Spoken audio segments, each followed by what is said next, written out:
like to share with you this painting, Sky King, which is a personal piece for me. Originally, this had its start as some ideation and some sketching, and I brought up this pencil drawing, which I really enjoyed, and I started the painting but never really finished it. One of my goals this year has been for me to start to finish things, to bring things through to a completed state. And this was a great opportunity to do just that.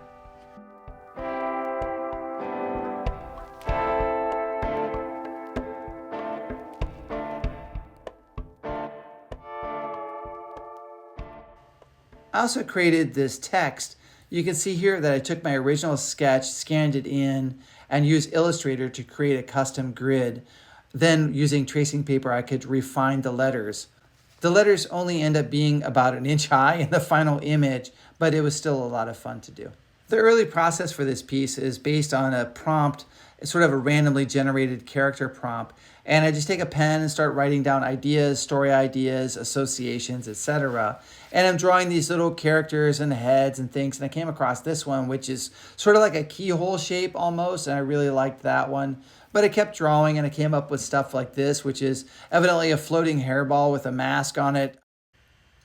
I find that for myself, one of the things that works well is to build on the things that I like in my sketches. So I drew that key-shaped head again. I started to develop a body to go with it.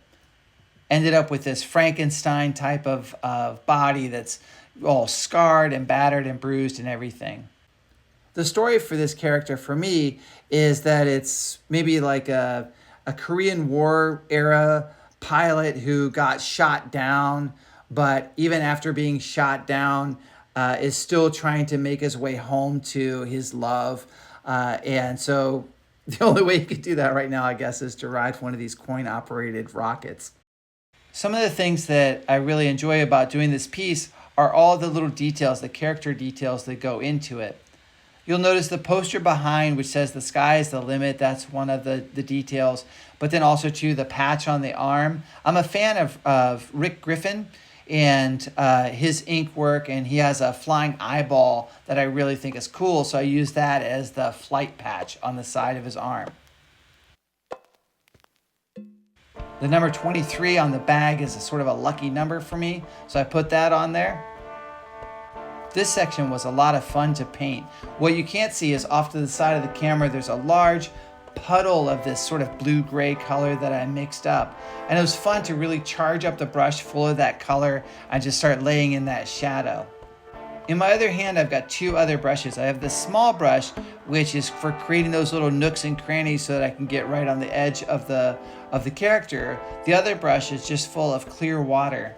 I find that when creating these large shapes, that sometimes creating little openings in it or passages make the edges much more interesting than one hard edge.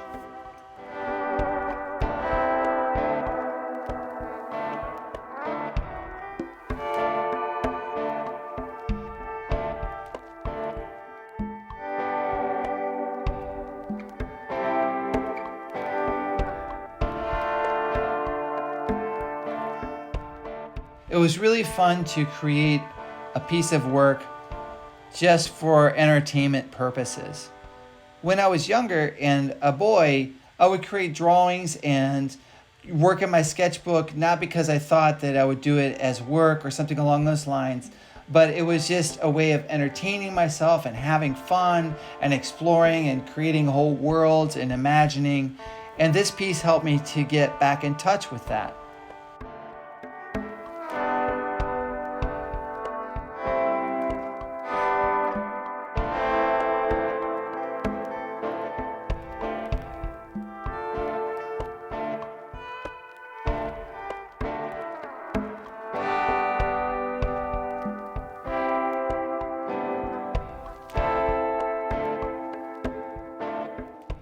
All right, we're bringing this one in for a landing.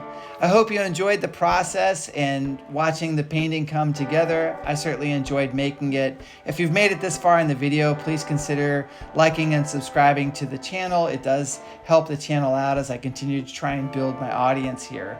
Speaking of audience, Please tell me in the comment section below. Do you have things that you're curious about with regards to process? Do you also create fantasy worlds for yourself? If so, let me know about it in the comment section below. All right, we'll see you next time. Have a good one.